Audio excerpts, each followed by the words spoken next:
Why did the Puritans jail the first Quakers who arrived in 1656 in the colonies? Because they were Quakers and because they were women.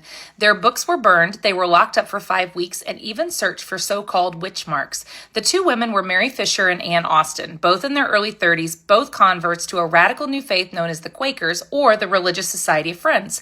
They'd been living in Barbados, where Quakerism had already spread, and sailed north to Boston to share their beliefs. But the Puritans of Massachusetts Bay, who ruled the colony with religious law, saw them as a threat. From the moment they stepped off the ship, Fisher and Austen were arrested. Their pamphlets were confiscated and publicly burned, and for 5 weeks they sat in jail dependent on food passed through the bars by a sympathetic Puritan named Nicholas Upsall.